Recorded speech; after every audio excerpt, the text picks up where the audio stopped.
How you doing? I'm kind of going to talk a little bit more about the IBM and Apple partnership and Apple getting into the business enterprise. And because recently there's been some interesting tech news along those lines.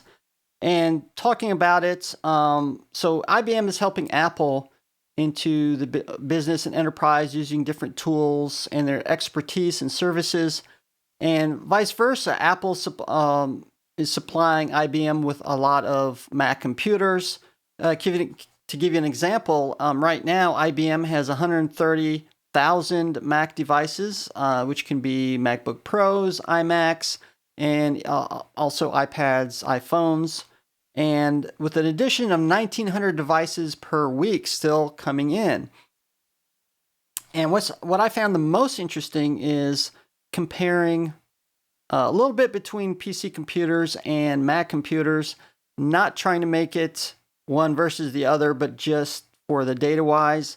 The IT trouble calls on Macs are currently 5% versus trouble calls on PC computers in IBM is 40%. So we're seeing a very big amount in how there's actually less maintenance in the long run. So let's look actually short term versus long term. Now, short term, yes, Macs are more expensive than the typical PC workstation for businesses and an enterprise, but long term, we're seeing a lot less. Companies are actually saving money by using Macs. Less problems using them, and so forth. So, of course, it's a lot to it, a lot more to it than that, of course, simply because in the business world and enterprise, you still got to often use Microsoft, Windows, Office, Excel, all those email, Outlook email. So often there's trouble kind of transitioning from one to the other. I do realize that's still an issue, obviously. Of course, there are ways around it. You can install Windows on a Mac.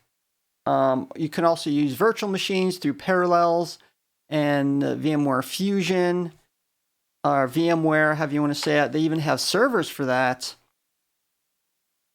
And now, this is also something very interesting as well, is which still has kind of to do with the business world. Now, of course, Apple has recently updated their iMac line and their MacBook as well, along with the laptops. And there's kind of a little bit of a hubbub where Apple seems to be using older technology, and it is a cheaper price point as well. And people are thinking, well, as a minimum now, they should be using SSD drives as a base configuration instead of using the older 5400 RPM mechanical drives, even their Fusion drives, instead of using, I think it's a default 128 SSD, and then obviously the larger mechanical hard drive with that, because you do have to have both for a Fusion drive. Now they're using a Fusion drive with only 24 gigabyte SSD drive and things like that, just to give you an idea. And while people are thinking this is probably just to save money, give them the consumers, older technology, me and a few other people on the different internet forums are speculating that the reason they're doing this is to get more people in business and enterprise lower priced Apple products.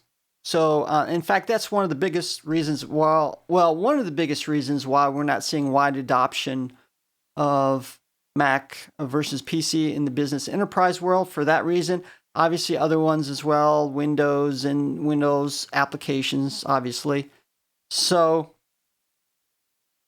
and I think this is one reason why it's going to be deployed in a larger range for these institutions.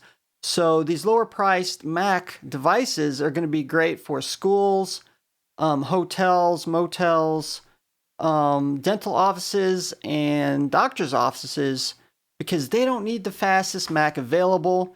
They're perfectly fine, even using older technology Macs and things like that. And while still getting good build quality, superior support, hardware, software integration that Macs are famous for. And give you an example, a hotel often employs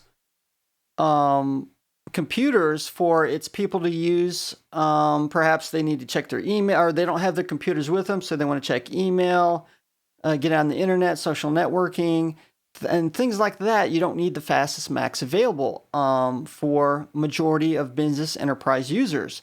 Now, for the ones that do need the fastest available, they're probably going to tend to use more of a maxed out iMac or even a Mac Pro. So those are some interesting things on Apple in the business and enterprise world, and the pricing scheme, which I believe is more targeted for those type of groups as well.